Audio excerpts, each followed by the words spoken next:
Push the weight enough flex. Flex alive is one in the six. Fit the runner, boy, you nigga, no question.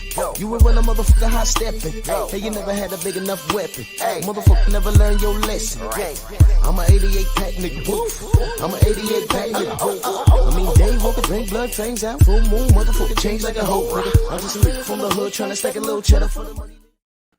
Drew Titan Bronx on deck. Shout out to the mighty LDBC. We just gonna get right up into it with the Sensei Stormy B-Man and Aaron Davis and Sharmba Mitchell in the building on time. We gonna cook, man. What's good, y'all? Everything's all right. How you doing? Man, we good. We good. We good, man. Aaron is close to me. He right now. He in the Bronx right now. Well, I'm about to cross the bridge, the little bridge by City Island. Yeah, I'm in the Bronx. You right. Yeah. So we definitely gonna be doing some work. We're gonna be getting up soon, man. We're gonna be getting up real soon, man. Sharmba Mitchell in the building. What's good, fam? Think he froze up. He on the move. I see the family checking in. What's good, y'all? So Everything's good, man. That's good, man. Everything's blessed. So you were saying, Sean, yeah, go ahead. I was asking you about the replacement. So you feel good? Absolutely, man. You know, it's funny. You know, you appreciate the things that you could do. Put your sock on, walk down the steps, bend down, be able to wash your toes, you know, stuff like that, man. It's incredible, but it's almost like learning how to bend your total knee all over again. Like you gotta bend it, and man, it still hurt right now. Like I got to 120% on my bend, and that's where they want you to be. But I mean, to do it constantly, it's a killer. What he's talking about, family, he's talking about knee replacement. Sharmba just had a knee replacement, and Aaron said he need 2. Goodness, man, I wouldn't get them done at the same time. I get one done, and then and rehab it, and a lot of ice. I'm telling you, a lot of ice. And the pain meds. Like I'm not a medicine kind of person. I hate taking pills, but believe me, you gonna want them motherfuckers. Believe that. Hey, check this out, Sharmba. There's this lady I know on my job. She's 70 years old. She just in the past 7 months had both knees done, and she's a woman that has a high motor. So she's always in the gym doing her exercises and everything. But when she had the first one done, and she was breezing through her rehab, she was like, forget it, I'm gonna go ahead and get the other one done too, right? That lady rolling around, man, like nothing's happened, boy. She is a work of art. You talking about a 70 plus year old person that decided to have both knees done, and she's forever grateful that she did it. And this modern medicine, when it comes to stuff like that, man, they can have you like a new person, especially if you were stuck and weren't able to enjoy the quality of life that you're accustomed to. So yeah, Aaron, if you're gonna have that done, I'm quite sure going through your rehab process, you will be grateful that you did get it done. Yeah, hopefully, because I've been holding on for the longest. I was gonna go to China and get it done, but the virus and everything, they got a different kind of replacement. But it's been too long. My knee's killing me, man. Both of them. Yeah, the modern technology is different. Yeah, the modern technology is way different. So when I got my knee done, when I fought Costa Zoo on my left knee, then I was compensating a lot for my right knee. And 3 weeks before I fought Floyd, that's when I tore my meniscus. I got my doctor in Florida to drain the fluid out of it. He'll tell you, I drained the fluid out of it, and I fought anyway, and I was fine. And then about a year and a half ago, I'm doing boxing fitness training, and I'm doing butt kicks and fell straight to the floor. Oh. And then I went back into the doctor. They said, man, you got arthritis, you got all types of stuff in your knee. And I was right then and there, I was just like, I looked at my wife and I was like, I just got to get it done. I was scared to get it done. When my best friend, when his father went and got it done, and he said, man, my father was walking the same day. I was like, I know I ain't gonna be no bitch and just bitch out. So I said, I'm gonna go get it done.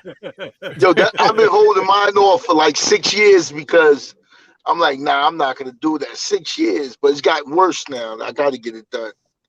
Yeah, man. I mean, you gotta remember, I fought Floyd in 2005 when I was going to retire. I fought 3 times after that, and then I hadn't got it done. Yeah, I should have yeah, got it done then. Yeah. So that's been shit. What, 10, 11, 12 years, some shit like that. One Yeah. thing I know about these like what they do now, it's not like in the 80s where you get those surgeries and they want you to lay up and not move. These doctors want They your want you ass to walk moving. around. They want you Yeah, they moving want immediately. you to walk around and stuff. But my doctor, he understood me, and like I told him, I said, man, you know, you a doctor, I'm an athlete. I said, it's a lot of stuff that as an athlete I know I could be able to do and to strengthen my knee up and be able to go. And I'm not that old lady, so I'm a little different than some other people. So I yeah. was able to do a lot of stuff that really I probably other people wouldn't supposed to be doing. And my wife would tell you right now, if she was on here, she'd say, oh, he had, yeah, I was the worst patient ever to her. I know Yeah. you mentioned your knee problems. When you fought Costa Zoo, I knew there was something wrong with your legs. So I Aaron, couldn't pinpoint it. I are said, "What's wrong?" I said, "Why you you working with like you any was about to fall youngsters over?" or anything like that? Yeah, Was yeah, that? yeah. I train. Yeah, I'm training I'm training quite a few youngsters in my gym. Yeah, Hello? yeah. Yeah, You hear me? yeah. You hear us? I can I hear think you you. now.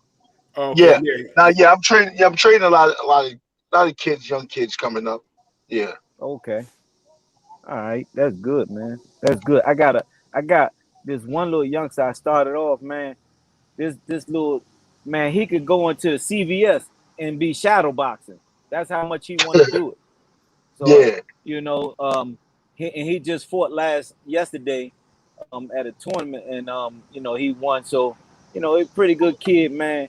Um these amateurs and these tournaments, man, they can't even get kids in the tournaments anymore. It's weird. Like you only got enough people to make a whole tournament anymore. Yep. You're right. You're right. Why do you think? Why do you And think that is nowadays? I don't know. When we was coming up, man, shoot, Ohio State Fair, we was fighting 2 or 3 times a day. You barely could put a card together now.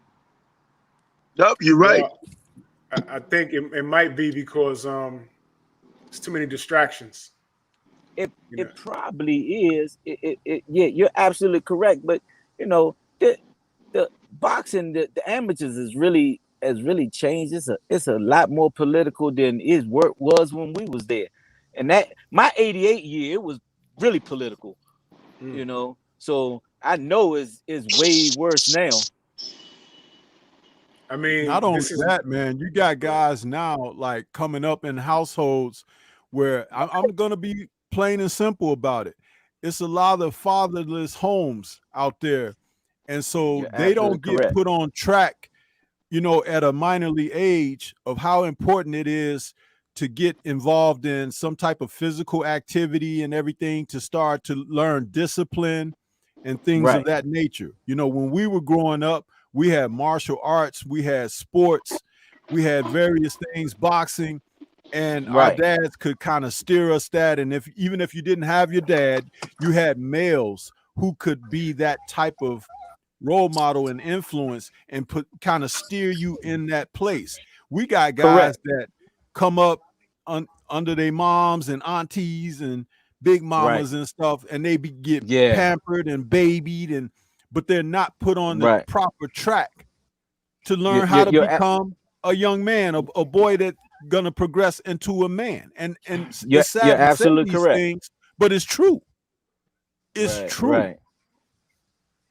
You're right about that, because like I said, we was coming up, man. We can go on the football. We can go on the football team, and it was you had an A team, you had a B team, and you had a C team. That's how many kids was coming out just to play football. You know, it's Yes. funny that you said that because I was training this kid, right? This kid could fight. He beats people up. So he gets hit one day, and I put him in with a guy that was just a little bigger than him. And he goes, his mother comes in the next day and he's like, "Why is my son sparring bigger kids than him?" You know, he said the kid hurt him and he have a headache. And, I just want to know. She called me that night. I'm like, listen, the kid was just a little older. He wasn't bigger than him. Right. I said, listen, your son beats up everybody his age, his size. So, I put him in with somebody 2 years older than him. And, I wanted to see how he do. The kid was working easy to hit him, yeah, once or twice. But, and I'm like, wow. So I'm like, I called my man. It's his grandson. He called his daughter and said, "Don't ever bring him to the gym again. Don't ever embarrass me like that again." Right. That's crazy. He didn't come for like check 6 this months. out. Check this out, Aaron. Going back, if that were our era coming up as kids, right? Not only would our moms not do that, if we had come home and dad wasn't there or whatever, and we say, "Mom, he put me in. This guy was bigger than me, blah, blah, blah." She said, "You're going to take your ass up there tomorrow." Yeah. Yep. And you're going to get in there and you're going to give him something back. And if you don't do that, when you get back here, I'm going to give you something back. But you see the difference? It's funny. We didn't have those choices back then. I go to the gym and you got these guys picking and choosing who you want to spar or who you want to fight. Oh, yeah. I didn't like I was telling them little guys, I said, "Dog, we didn't get those choices when we was in the gym. Man, we sparred with everybody. Listen to me, everybody. I was the littlest one in the fucking gym, but I'm sparring with 65 pound, 47s. You name it, I'm sparring with them. Come on, man. Yeah. Listen. That's right. Like 2 weeks ago, we had Vasily Giroff on here. And the things that he told us he dealt with across the pond would be labeled abuse here. But he's a different breed. They'd like you'd go to jail. You would flat out go to jail. These kids are pussycat nowadays. Now, every now and again you'll get a gem. A kid that he come in there 102 pounds, he want to fight the heavyweights. And he's getting clunked all up top of his head, but he's getting up like he wants all the smoke.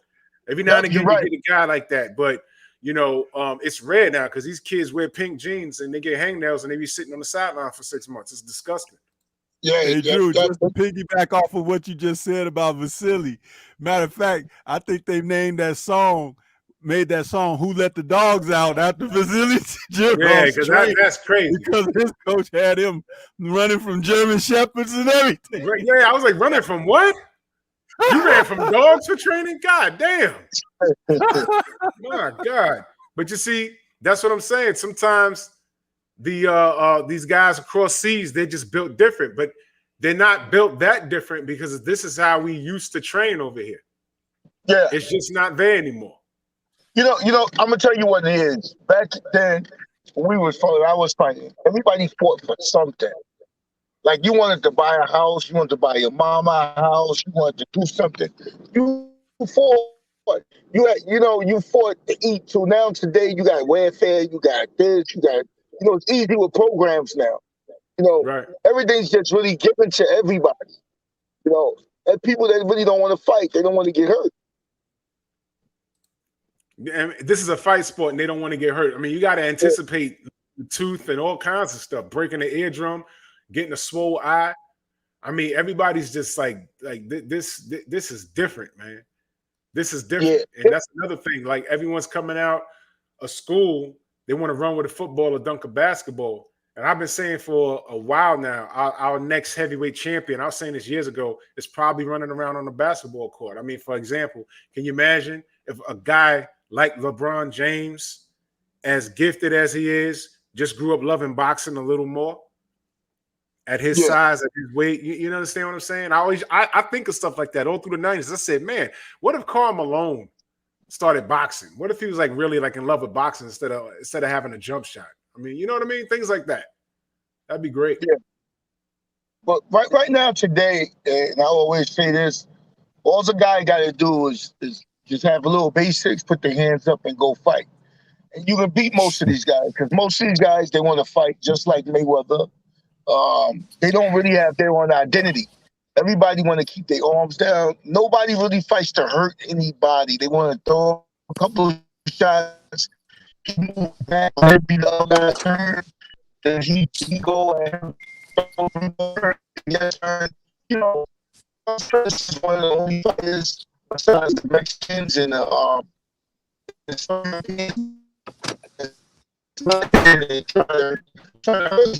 like I always say back in the days, Mexicans were all right, but most of them were opponents. But you had a good one every now and then. You had a Caucasian that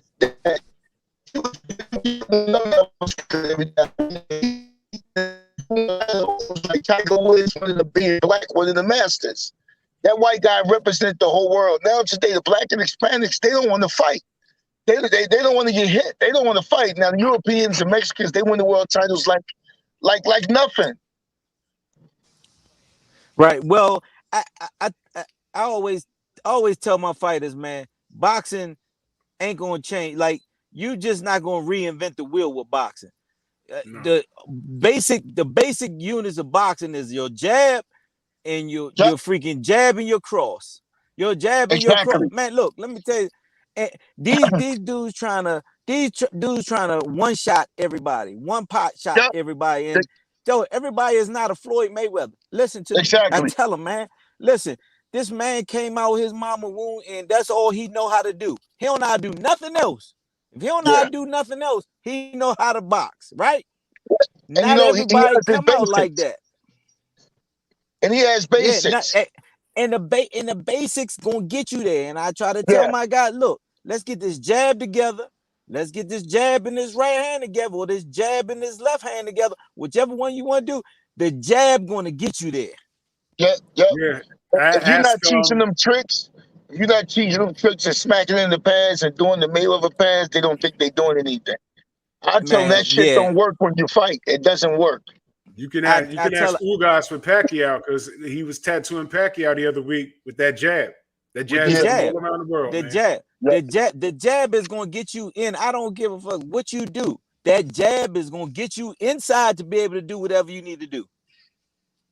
Yep. You know, when I'm really left-handed. When I was fighting, I just really do most jabs. I really have a good right hand. But everybody used to say at the press conference before the fight, oh, he's so basic.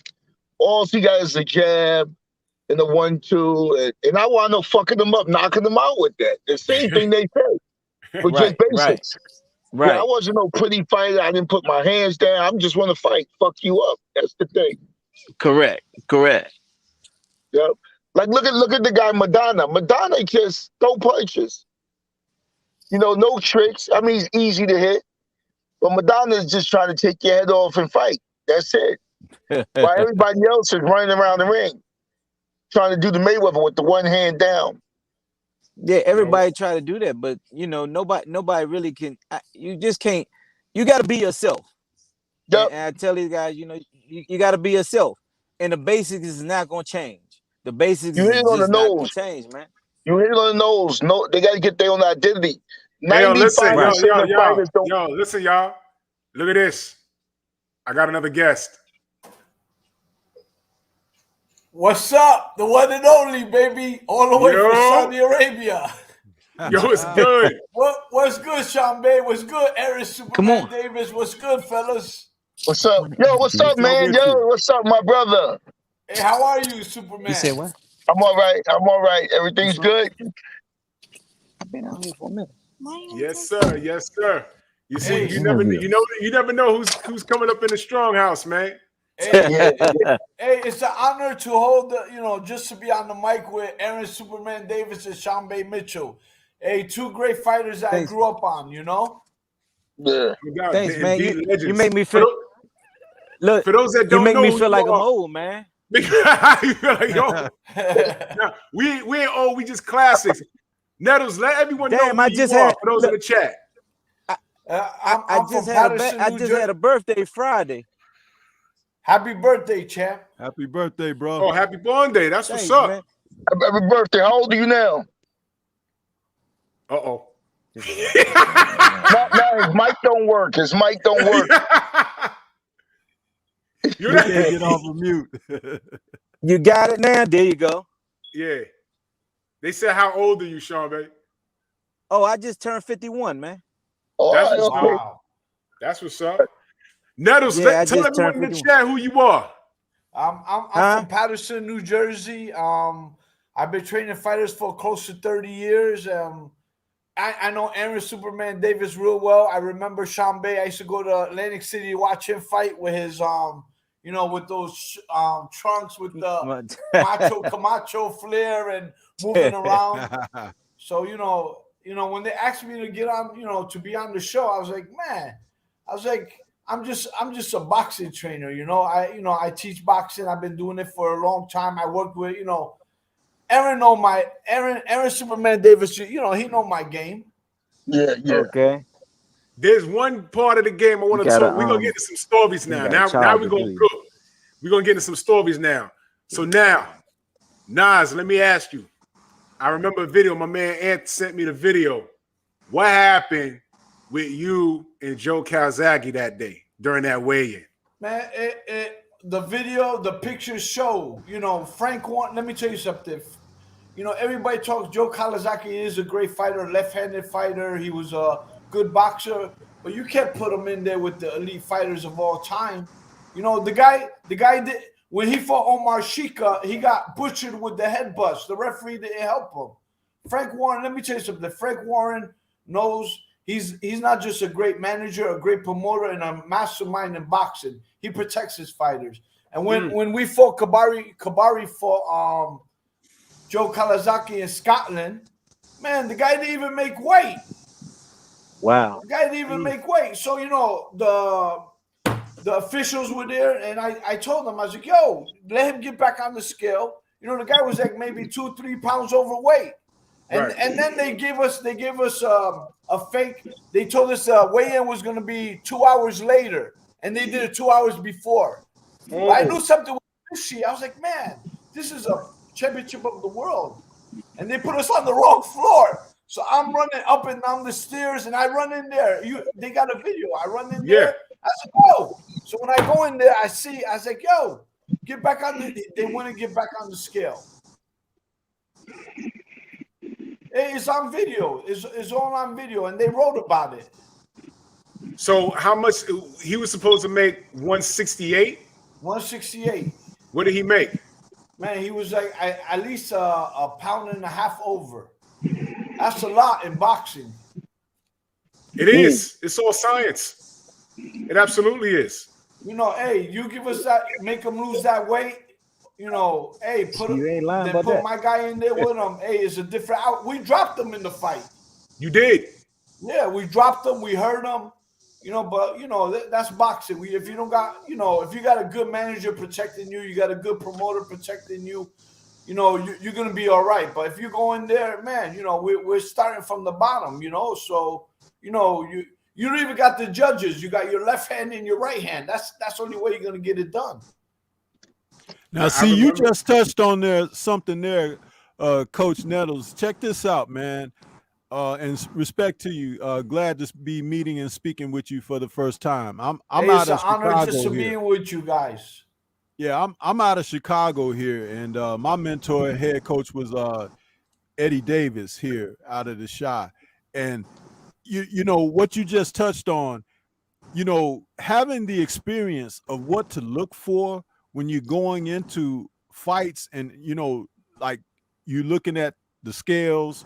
You're looking at how hands get wrapped and so many different things. When you have the experience of knowing those kind of tricks and games that they play, a lot of fighters and new coaches of today, they don't know these things. You know what I mean? And it's like they can become victimized in a heartbeat. But could you speak a little bit more on that? Like you said, that was Calzaghe, and he was supposed to be Yeah. a respected guy in the sport and everything. But if they can work angles on people, they will do so. Can you speak a little more on that? Yeah, well, look what happened with Anthony Joshua when he got knocked out. Look at what's his name, Gloves. Ruiz gloves. Look at them, man. They must have used smaller gloves and they skinned it all the way to the knuckle. You know, and he's the heavyweight champion of the world. Like, people don't notice things like that. You know, when you're old school, bro. I mean, you know, I've been doing this from the amateurs to the pros. You know, and that's like 30. You know, I'm not gonna say 30 years, but 28 years. You know, training from kids to fighters and professional fighters that fought for the championship of the world. I'm here in Saudi Arabia. I made a Saudi national champion now. I got a young kid. He's 15-0 with 9 knockouts. I took a 40. Ain't no talent out here. I took a 41-year-old man, turned him pro. A 41-year-old man turned him. He loved boxing. This guy, you know, when he talks about boxing, he'll talk about the old guys, you know, like the Aaron Superman Davis and Sharmba Mitchells and you know, Mike Tyson and Oscar De La Hoyas and Arturo Gattis, you know, the exciting fighters, you know. You mentioned because I know people are gonna go crazy on that. You mentioned Andy Ruiz and Anthony Joshua. You talking about the first fight in first MSG? fight. The first fight? Yeah, man, I heard some other things that happened behind closed doors, you know. I heard some other things too, but that's interesting that you mentioned the skinning of the gloves. That seems to be something very popular nowadays. Because when I first saw it, they did it. They tried to do it to Michael Fox about 2-3 weeks ago. And I'm not even going to lie to you. I've never seen it done like that before, ever. That was crazy. Everybody does it. Everybody does it. But I don't know, you know, like, you know, you got to use common sense. Your job as a trainer is to protect the fighter, you know? You got to look out for his best interests. You got to make sure the weighing is done properly, the gloves, the hand wraps, the way they wrap their hands. You got to look at everything, bro. You got to be careful, man. What's the proper way to wrap a hand? The proper way to wrap a hand. The proper way is to protect the hand, not to make a weapon. Like a hard you know, because the guy's gonna hurt his hand, you know. Is to protect his hand, you know. I mean, you know, when I wrap my fighter hands, I make sure, you know, you don't want to use a whole cushion. You know, you want to make sure the hand is protected and wrapped good and taped well, where he doesn't hurt his hands. Aaron Davis, you know, I mean, you guys, Sharmba Mitchell, you guys have, you know, you guys use you talk about your you know, when somebody wraps their hands, and if you had any hand problems. You know, just the goals. You got to get the goals in there right. That's all. If you go, if no stacking or anything like that. Just you get it wrapped right. Get it. You know, your goals in there right. Those what the referees back then, they used to come and really check them. I mean, they used to check and shit. So, you know, you froze up. So it goes gauze, tape, gauze, correct? Yeah, gauze. You know, you wrap them up with the gauze, and then you put the padding. Then you put, you know, you got to put tape to hold the gauze, and then you wrap the gauze, and then you, like, you know, sometimes my whole purpose is to make sure when they hit, it doesn't expand or it doesn't move or it doesn't, you know, the main thing is to protect the hand. Right. There's a lot of tricks.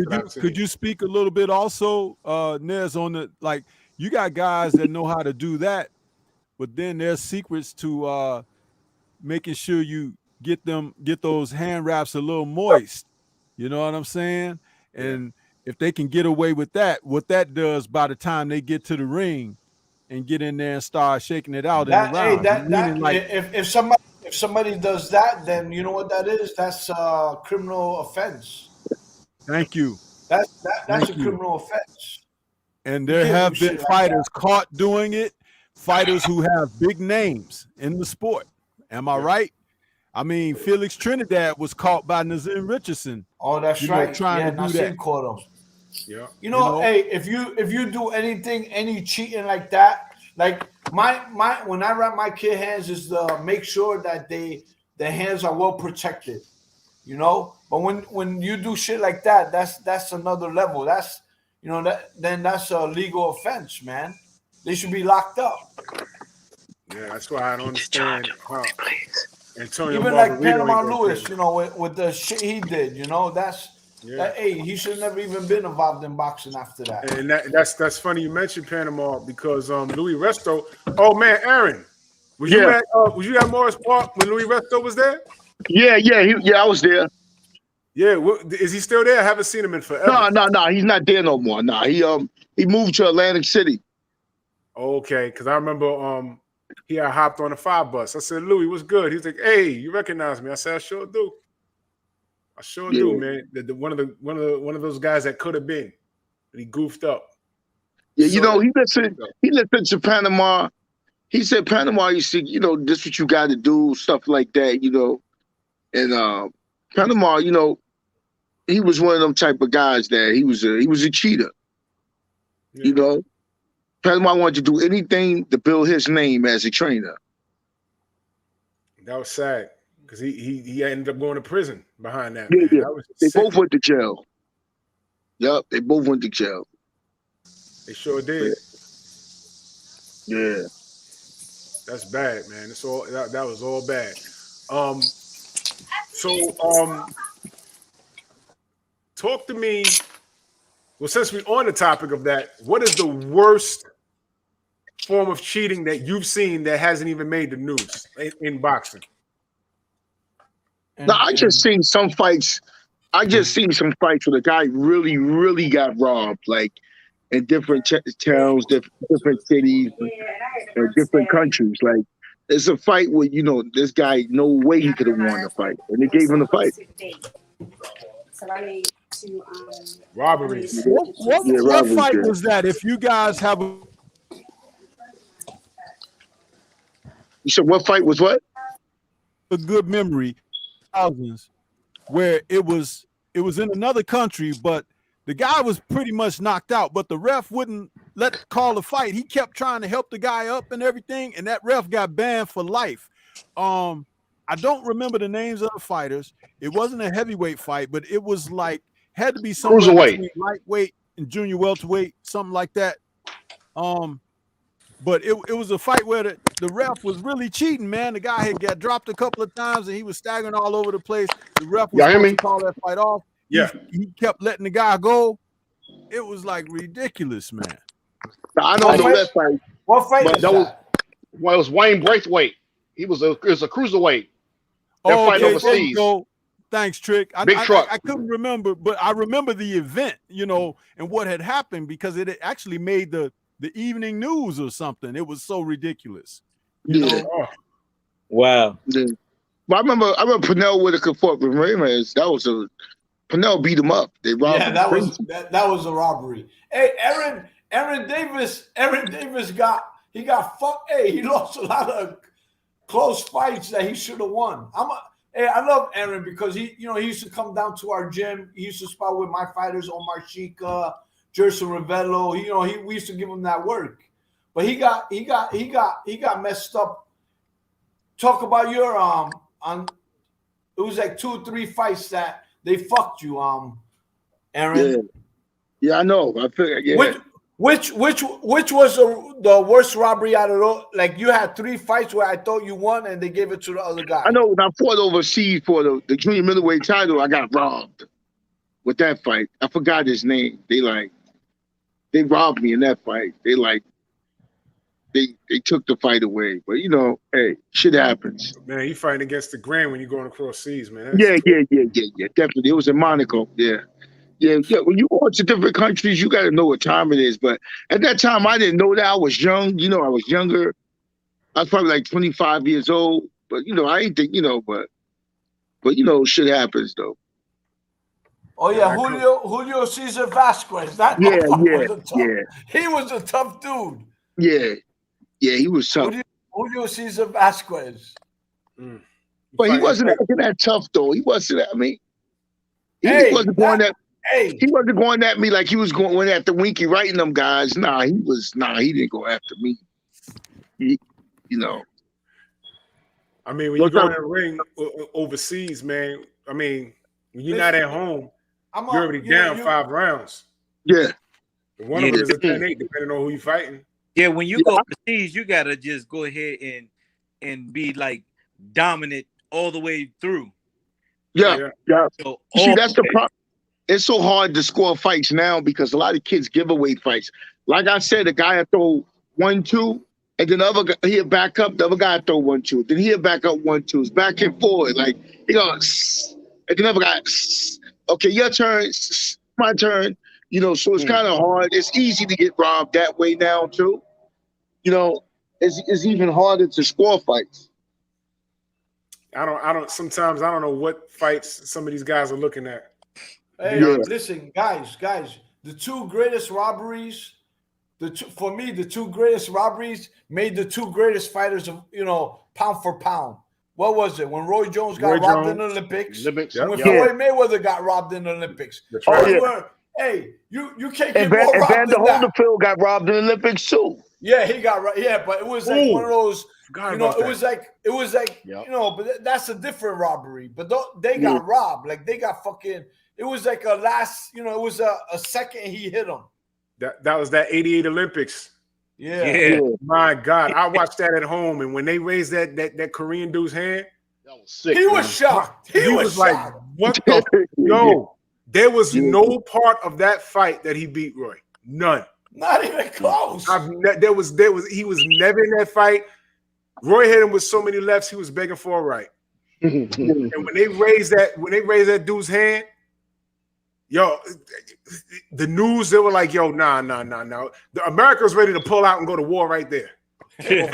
over that Roy Jones thing. We hated Korea since then. It was ridiculous, man. That was crazy. But that moment defined. He didn't let that moment. That moment defined Roy in a positive manner because he went on the tear after that for like what a good decade. For me, those were the two greatest robberies of all time in boxing. Like they weren't even close. They were even close. Like Floyd fight might have been close, but they robbed him. He won the fight, but like those two guys, come on, bro. That you want to talk about robbery or? It made two of the pound for pound greatest fighters of all time. Yeah. How about in the pros when they robbed Sweet Pea Whitaker against Jose Luis Ramirez? In France. He went over there and he beat that guy. He outboxed the crap out of that guy, and that was Purnell's like 15th professional fight, man. And he went over there because they wanted an all Mexican showdown for unification for the two belts, because he had the WBA and Chavez had the WBC, or it was vice versa. But Sweet Pea was challenging Ramirez for his title, and the politics played in that decision. That was a big time robbery, also. Definitely, 100%. Yeah, absolutely. Right. Sharmba, let me ask you. Go ahead, Trey. Go ahead. Yeah, what's going on with you, Sharmba and Nettles? Everybody to the panel. What's up, champ? How are you? Doing good. I was thinking about what y'all was saying earlier. I'm gonna tell you another thing that's hurt our youth, our kids from sports. These video games. Yeah. Video games are really. Nobody gets off the couch. Yeah, it's really the video games really has hurt these kids, man. Whether it's boxing, football, baseball, basketball, definitely the video games. That's one thing. And another thing too, we talk about our fighters getting robbed when they go overseas. What about when them guys come over here and get robbed? I remember the Oscar De La Hoya versus Felix Stearns fight. Oh my God. That was horrible. Yeah. That was bad. Well, Oscar, listen, they deserve to give it to Oscar because Oscar just had a bad night. Yeah. Nah, I'm only joking. I'm only joking. I thought Oscar skinned that fight. I'm only joking, just joking. You know why they did that? Y'all remember why they did that though, right? Fan, so I'm gonna root for him. I was rooting for his ass. You know why they did that though, right? Because if he don't beat Felix Sturm that night, he blows the Bernard Hopkins payday. Exactly. Yep. Yeah. That's why they gave it to him. And I saw Oscar came in there with love handles. I said, what the hell is he doing? Did he train? Man. The speed was there, but he, I'm like, how you, what was he, 160 with love handles? I said, he ain't supposed to be up there like that, man. That's crazy. Now, when he fought Hopkins, he was fat too. When he fought Hopkins, Yeah, wow, that he was was crazy. fat, man. He was he didn't look good. Yeah, that was an easy fight for Hopkins. Hopkins just bullied him. Mm-hmm. Yeah, that was. You didn't realize how big the size difference was until the actual face-off. I said, oh my God, this is gonna end badly, and it did. That Oscar didn't quit. He just got beat up. Yeah, he got hurt. Now Trinidad gave in to Hopkins. He gave in. He was like, he just wasn't fighting. Oscar still tried. I called that fight perfectly. I knew he was gonna knock out Felix. And what do you guys think about a lot of fighters today? Like you'll see Attilio Gotti, you'll see Mickey Ward. These guys could be losing and they fighting, they still trying to win, they giving it all they get.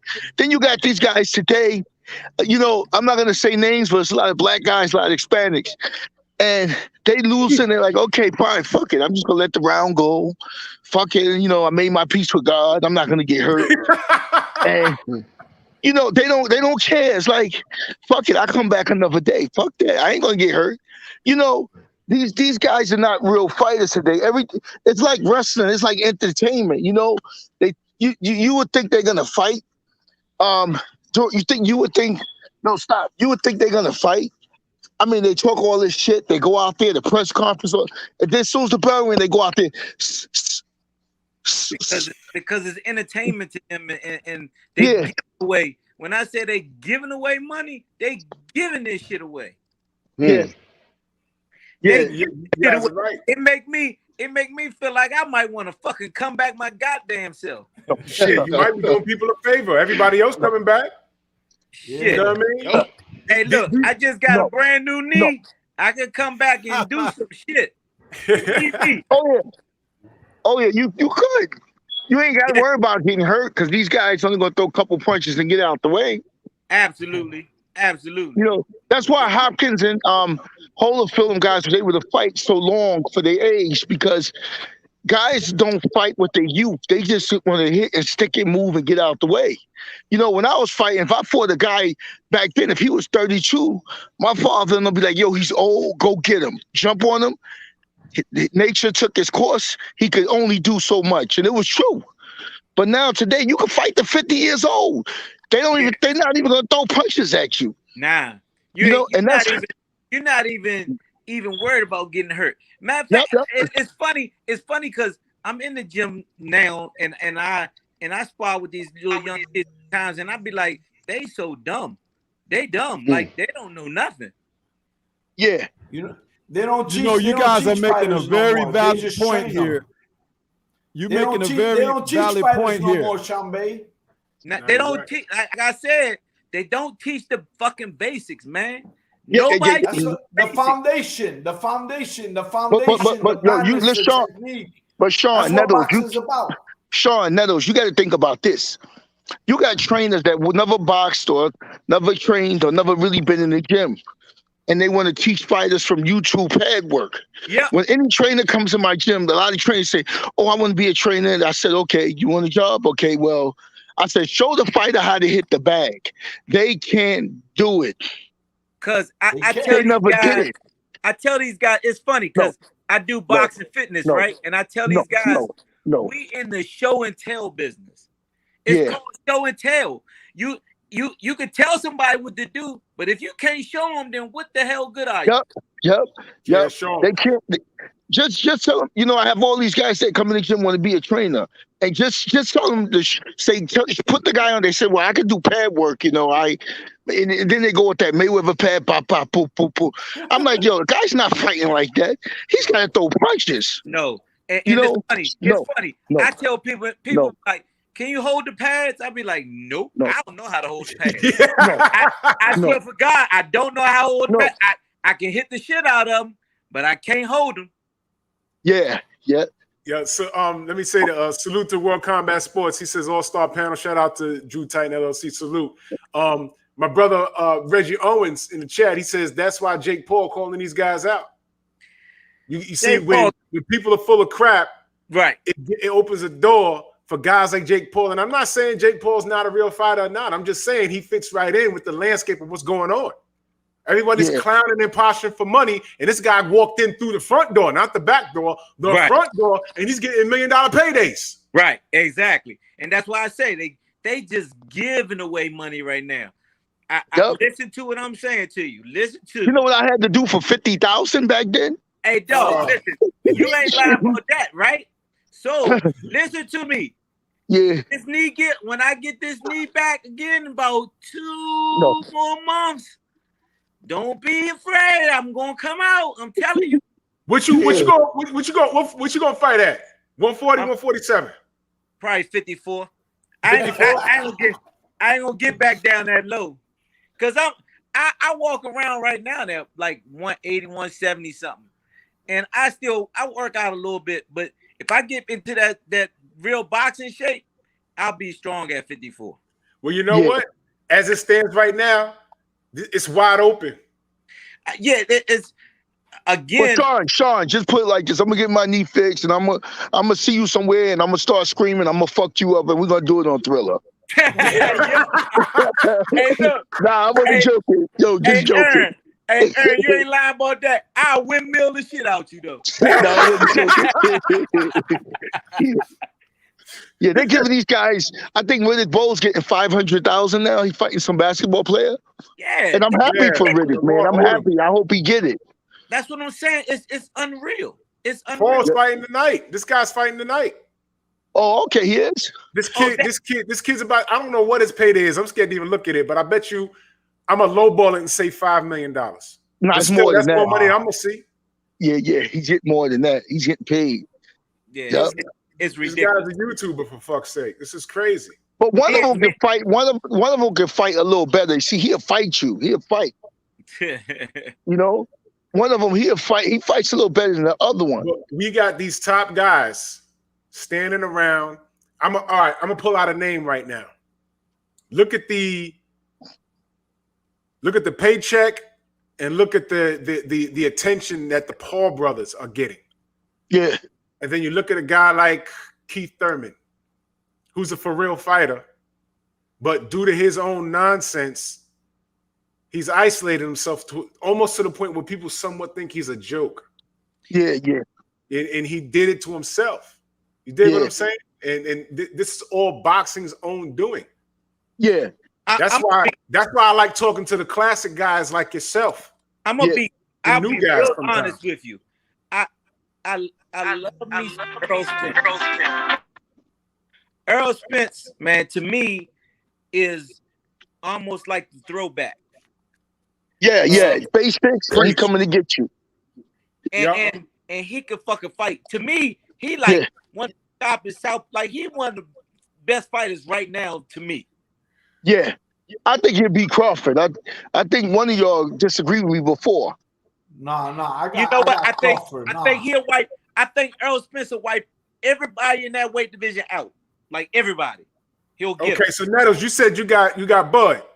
I got Terrence Crawford. Hey, let me tell you something. Nah, he'll beat Crawford. Let me. You know, the only thing that maybe Spence is a little bigger than Crawford. Crawford's a big guy, man. He's a big dude. But wait, let me tell you something about Crawford, bro. That he's an old throwback fight. He fights everybody. And when he came up, when he beat Gamboa, nobody thought he was going to beat. When he went to England, nobody thought he was going to do that. Nettles. Listen, Gamboa came up like 1 or 2 weight classes to fight him. Come on. Who didn't think he was going to beat him?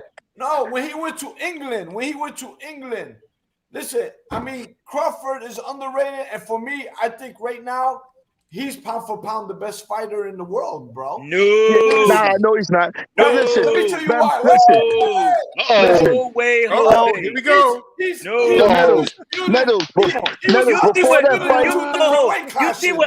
You see what Earl Spence done? He came on. Listen, this man was flying in the air, scraped his face all on the ground, damn near broke his whole body up, and came back, didn't take no bullshit fight, and came back and fought, right?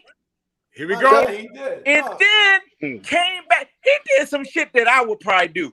Came back and said, fuck it, I'll fight you, Pacquiao. Let's roll. Yeah. Who does that? Yo, but you know what? And I got an inside story before the fight when he fought. Before that fight, when he came back, he had a fractured rib before the fight in the gym. Who does this stuff? Yep. He had Spence had a fractured rib before the fight. That's what I heard. Before he fought, he came back after the accident. That fight. It didn't say anything. That's some great respect.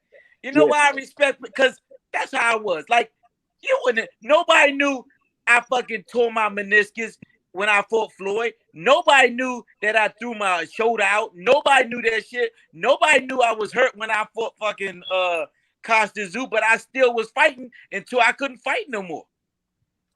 Yeah, that's what champions do. Now watch they don't do this. that no more. They break a fingernail, they get a little flu or cold, fight is off. My point is and back in the days, let me tell you something. Back in the days, they used to never do that, bro. You can't fall off a fight. Let me tell you something. Keith Thurman fought this fight. He's always, he's hurt or injured. And like you said, if he break his nail, he don't fight. He went with Pacquiao. He didn't even fight Pacquiao. He gave in. He didn't go out there and do what he's supposed to do to win the belt and fight. You know, like I'm saying, like Arturo Gatti or something. He made his peace with God. He made his peace. He said, oh, fine, fuck it, I lose. I'm not going to get hurt. I go home to my family. I'm going to cash this check. And I'm gonna cash this check and I'm gonna be all right. Now watch this. Yep. How do we know who beats who? They got to get in the ring, right? Yeah. If and this was the 80s, Earl Spence ain't turning nobody away. He ain't. Nah. If this was the 80s, they'd have fought twice by now. Oh, yeah, absolutely. But you see, you know where boxing has bamboozled the fans? They got us on here screaming about who makes what and this, that, and they got us involved in their business with their pockets. Yeah. I never recall asking, how much Sharmba got paid when he fought Floyd? I never cared. I just wanted to see him in the ring to see what he could do. I never asked how much Aaron made when I didn't care. That wasn't something that I thought about. One thing that Floyd Mayweather has done, he got people talking about business. Now, I will say this. I always been on the side of the fighter as far as walking away from the game with something that they don't have to work a conventional job against. So I dig that. So on one hand, I'm like, yo, get all the money, get your money. But at the same time, leave us out of it so we're not on here fighting about it, because I try and stay away from that conversation. That's a hard conversation to have. I want y'all to get what y'all worth. But at the same time, we're the consumer. These guys got to get the hell in the ring, man. This is crazy what we're going through here. If this was 1986, we'd be talking about the third or fourth fight between Bud and Arrow by now. We've been fussing about this way too long. Yeah, back then when you want to fight, Bob Arum, he'll run it back. He'll run it back. Yeah. And that's what we need. I mean, Eddie Hearn is the big boy now, and that's what he's got to do. He protected his boy Anthony Joshua. He ran it back. But they got to run those fights back. All these fights. I don't think it's Eddie Hearns. I think it's Joshua. Eddie Hearns don't care. Eddie Hearns throw you in. Yeah, he's making those fights. I think it's Joshua. I think Joshua. Joshua really wants to. But Joshua don't want to fight, man. Listen, a fighter comes up like the guy who fought. What's his name? Machinko. He beat him. The kid from Brooklyn. Yo, he said, no, I want to fight. I want to fight him. That's who I want to fight. And he fought him. He's saying who he wants to fight. But Bob Arum, I don't think Bob Arum wants Bud to fight, because they could have been made that fight. Al Heyman gave him too many chances. Bud said that he didn't have the fight, even just with the guy he's about to fight now. Yo, And you know what I like about him? The guy he got to fight. What's his name again? Bud's about to fight. What's his name? Sean Porter. Sean Porter, yeah. Sean Porter just fights. No skills, nothing special. Yo, He just fighting. now, He's listen like a to me. throwback. Hey, David. Hey, you Yeah. know what? You took the words out of my mouth. Man, look, listen. If Sean Porter and if some of those guys came in our era, wouldn't listen. I always say that Floyd came in a great era. Yeah. Right? I think he came in a great era. In his era, nobody could beat him. Yeah. You know what I'm saying? Now, if he'd have came a little earlier in our era, that 88 team, anybody that came out that 88 team, Wade was beast, man. Yeah. The ones that didn't, you gotta understand, the ones that didn't even make the Olympics because of the political stuff, you gotta remember, it was more world champions that came out of that era that didn't even make the Olympics. Yeah. Yo, can y'all see the screen? Can y'all see the screen? Yeah. There you go. There you go. Hey, See? yeah. I called him. You gotta get back on the scale. They wouldn't let him get back on the scale. Yo, now if you'd have punched him in his face, you'd have messed up the payday, man. Nah, man, they didn't even let me get to hit that motherfucker. I jumped on the chair, I threw a chair, they didn't show none of that. I went, you know what? The manager and the promoter, they fucked the Kabari. That's what happened. That's They crazy, man. Hey, salute to my big bro Curtis Anderson. He said the money started with Sugar Ray Robinson. He was the first fighter to get a TV and radio money. Floyd followed his model. Yeah. Sugar Ray Robinson was the first one. Yeah, but Sugar Ray fought everybody. Sugar Ray fought everybody from the welterweight to the middleweight. And he went to like heavyweight. I heard Joey Maxim. He almost fought a heavyweight. He got dehydrated in the last round. Mm-hmm. Yeah, he was winning the fight and couldn't get up. And the heat got him. And they were fighting outside. You don't just got the heat. You got the heat and you got the lights on top of you. Yeah, that's crazy. It was a different time back then. Right. So hey, since we're talking about Sugar Ray Robinson and everybody on this panel, who are your top 3 fighters of all time? That's a good question. Well, so, hey, first, Superman Davis and Sharmba. I need to hear this. Top 3. I like Sugar. Yo, I used to watch Sugar Ray Robinson fights, but I said I want to fight, but I want to keep my hands up though. And I like Sugar Ray Robinson. I was a great Aaron Pryor fan and Evander Holyfield. Those are my best fighters. You, Sharmba? My top 3 probably Sugar Ray Robinson would definitely be first. Ali would definitely be second for me. And my fellow Southpaw Marvin Hagler. I love Marvin Hagler and Ray Leonard. You know what I'm saying? If I had to put the 2 in there, I'd probably go with Ray because that's my man. You know, he grew up down the street from me. So, but Marvin Hagler and Ray Leonard. But definitely Sugar Ray Robinson. I mean, he's the great of all time. Yeah, Sugar Ray Robinson was a great fighter. He was great. He wasn't. It's either, listen, and everybody, like a real boxing guy, there's only one number 1 and only one number 2, or they could reverse it. It's either Muhammad Ali, Sugar Ray Robinson, or Sugar Ray Robinson, Muhammad Ali. If it wasn't no Sugar Ray Robinson, then it wouldn't have been no Muhammad Ali. That's true. Yes. Yeah. That 100%. Yes. So you got 3. Who's your 3? My top 3. Uh-huh. Muhammad Ali, number 1, baby. Okay. Number 2, Muhammad Ali. Number 3, I love that guy. That's the reason I'm in boxing.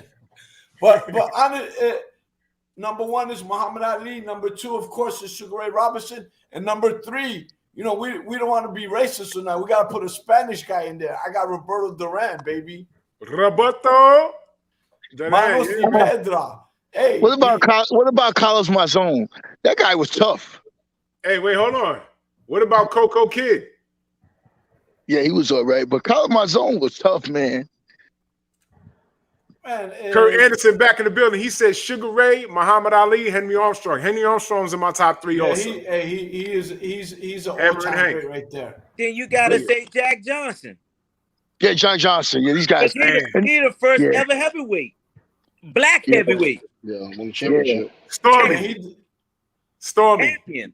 Your 3, Stormy. Your 3. Your 3 and why? Well, Sugar Ray Robinson, because number one, because he set the jet set modern precedent for fighters, being able to go through his era, being the best of the fighters, and his amateur record was outstanding. His professional record was outstanding. We don't even have video of him when he was at his best weight, which was welterweight, to see him in his splendor. Pound for pound was created because outside of the heavyweight division, you look at what he was able to do, and there had to be some type of special acknowledgement for what he brought during his era. Ali, because I don't think there's been another fighter in the history of the sport that had the conviction that this man had. You can talk about his accomplishments in the sport all you want. You can talk about him being in the Olympics and everything like that. But this is the only man that took on the U.S. government and won. He was a bad boy. In the history. And he did it for his people, bro. He fought, man. I mean, come on, And bro. I will say, Muhammad Ali. Let me tell you something. Muhammad Ali, for real, just that part right there, what he did, he stood up to the world. He lost everything, and he lost 3 prime years, the greatest prime years of his career. Yeah. And I wanted to who's say, number 3? hold on, I wasn't done. You can't speak for Ali for me, bruh. I got my own thing I want to say about him, and please let me have my say, because it's important. Ali stopped potentially 2 great heavyweight reigns, and they were the baddest men around when he stopped them. He stopped Sonny Liston, and then he stopped the clone and son of Sonny Liston in George Foreman 10 years later. So you're talking about a man that was bad, okay? He was bad. But not bad in a negative sense, but bad as in can't be touched, okay? Because even though they took his prime years away from him, he evolved into something that he needed to become to be successful. He no longer had the legs that he had, but he found out he had a chin. And he found out that the resolve that he had that took him to take to task the U.S. government, that none of the fighters of his era against him until he got too old and his skills diminished. So this is someone that has often imitated but can never be duplicated with what he's accomplished in the sport. My third person would be, just like Aaron said, it would be Marvin Hagler. Marvelous Marvin Hagler. I didn't say Marvin. Somebody said, I said Aaron Pryor. I did. Oh, I'm sorry. Okay, I thought I misheard. But my third person is Marvelous Marvin Hagler. My This fellow is a man- Southpaw. This is a man who could fight. His boxing ability was tremendously underrated. They always thought of him as a brutal knockout machine, but he became that when he realized that they wouldn't give him favor in decisions, even though he may have beat someone decisively.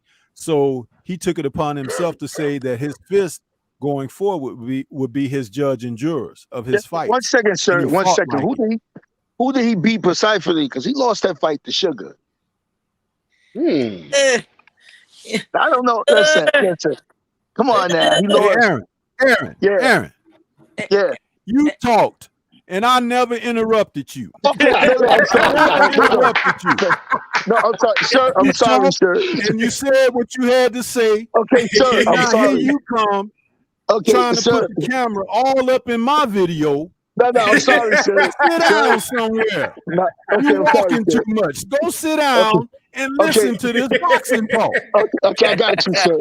I'm sorry about that. You know, I was just Sit thinking down. out loud. I'm sorry. I'm sorry about that. Yeah.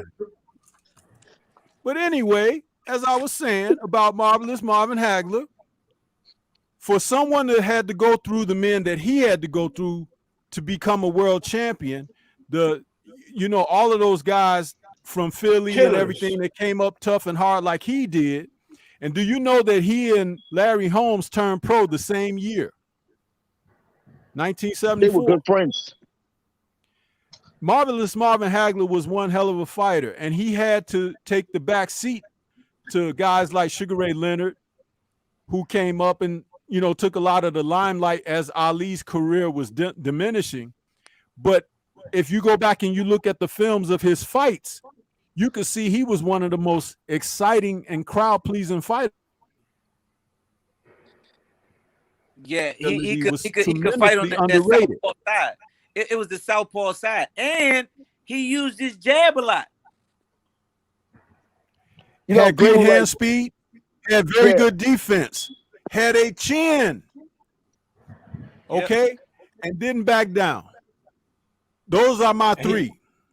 And he Those are fought. He my fought three. some guys that checked his chin. He fought that Animal Fletcher. He went out there and tried to get him Mugabe. Man, Mugabe was supposed to be the one to dethrone him.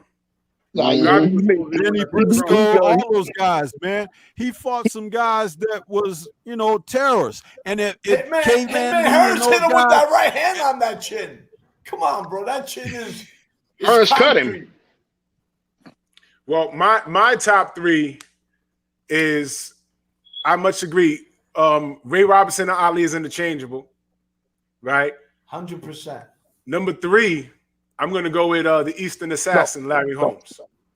I got to go with Larry Holmes because the only other fighter that when you want to rank heart in a fighter, Holmes got to come to your mind. Ali comes to mind. You know what I'm saying? Hagler. I'm talking about, I've seen, when I saw, because I was a child when it happened, but when I went back, can anyone tell me how the hell Larry Holmes got up off the floor after the Dark Destroyer laid him out? How did he get up? How did he get up? When Ernie Shavers dropped his Ernie ass. Shavers dropped him. Wow. He The got fight was totally over. Ernie caught him clean. And he Like a dropped bag like a of ton of bricks. bricks. Boom. If that fight happens today, they wave it off. They don't even give him a count. Boom. And he was curled up. And my father is the biggest Larry Holmes fan. And that man rolled over and got up. I said, what is this? He got up and he finished the fight, man. It doesn't get any better than Larry Holmes. Well, as far as the two ahead of him. But Larry Holmes is the epitome of heart. The only other guy that matches up as far as heart that I can think of is Evander Holyfield. Yep, exactly. Yep. You know, it don't get any better than that. Larry Holmes is an all-time great. And he's one of the most disrespected heavyweights, boxers, one of them in the history of the sport. So those are my top three. Anthony, what's your top three? Hey, I'm gonna give you my top three, and I got a question for Sharmba. My top three, because Stormy took the words right out of my mouth with some of it. My top three, I'm gonna go Ray Robinson, I'm gonna go Ali, and Roy Jones. They're my favorite right there because if you look at Roy Jones, he's basically like a. You say what? Hey, Roy Jones. Roy Jones is a great fighter, bro. He's a bad boy. Fighter. He whole time he was a good fighter. Chicago. Hey, I understand why he said what. I know why. We know why. Montel Griffin boy right there, right? Oh shoot. hey, He was a good fighter. I came up with him in the 88s. He was a good fighter. Yeah. So you got what's your three? Ed? it was Ray Robinson, Ali, and Roy Jones are my favorite, my Roy top Jones. 3. Okay. But I put Roy I got a Jones question in for there, Sean too. Bay. Yes, Hold sir. on, I got a question for Sean Bay. Sean Bay, Yes, sir. we've had him on the show, and I've talked to Quincy Taylor. And I got a question for you. Were you in the gym that day? Supposedly he knocked Ray Leonard out on April Fool's Day. He knocked who out? Ray Leonard. Yeah, okay. Okay. All right. He said, Yeah. yeah, okay. No, it ain't happening. Come on. So that didn't happen. No. Wow. Knocking somebody out in a gym. It's sparring. He was getting him ready for Marvin Hagler. And they brought him in, and he was. Oh, okay. I wasn't there. No, I wasn't there. I would not put that bone out. So that's not pleading the fifth. He just saying he wasn't there that day. I wasn't there. I don't know. Okay. I've never heard about it. And me and Ray brother and me and Ray are cool. Listen, I've never heard about that. Ever. Oh man, somebody's Nobody's lying. About that. Yeah, the somebody consensus lying. was Nobody never talked about that in DC. what the consensus was that allegedly Quincy had him out on his feet, and they had to That's stop what I the heard. I sparring. heard he got hurt. But But I mean, it wasn't he like he went down and he was on the canvas out unconscious or something, Nah. but he was out on his feet. He got caught a shot. I heard knocked out. That's what I heard. I heard that too, but I also heard he knocked Ray Leonard out in sparring on April Fool's Day. That's what I heard. Maybe that's an April Fool's joke. Could be. Kurt said he heard it from a good source. This has legs. No, I wasn't there. I don't know nothing. I'm just listening to y'all. Just the messenger. It's a message. Hey, and Aaron, I got a question for you, man. You fought a monster, Jose Luis Lopez. How do you think he would do in today's welterweight division? Nah, he'd be great today. He'll be another Madonna, but better. Yeah, that guy was an animal, man. Yeah. And Sean Bay, man, you fought Vince Phillips. How hard was that right hand? When he did try to land it on you? Vince could punch. Vince was one of those tough guys, right? But I always tell people never could really hit me flush. You're not gonna hit me flush because I'm riding a lot of stuff, and my head was always moving. Right. So you like people say Cosdu hit hard. I don't know. He never hit me. Like he never could really hit me. So I don't know. The only person that I know that hit me the hardest ever, Rocky Lockridge, man. Listen, he hit my ass, and I went and everything went black for me. Everything. Dog, listen, everything went black, and the only thing that saved me that the bell rang, and I went right to my corner. But you remember shit after that though, right? Yeah. I remember that damn punch. Holy cow, man. Yeah, Rocky Lockridge, but look, when it comes to get hitting, punching, and hurting, I'm a bitch when it comes to that, man. So I ain't trying to get hit like that. That's what the game's about, to hit and not get hit. You ain't like about that. And that's the thing that, for me, is not taught in boxing is defense, man. Defense. Yep. Your offense, I tell these guys, your offense is always going to be your defense. That's the best thing. Exactly.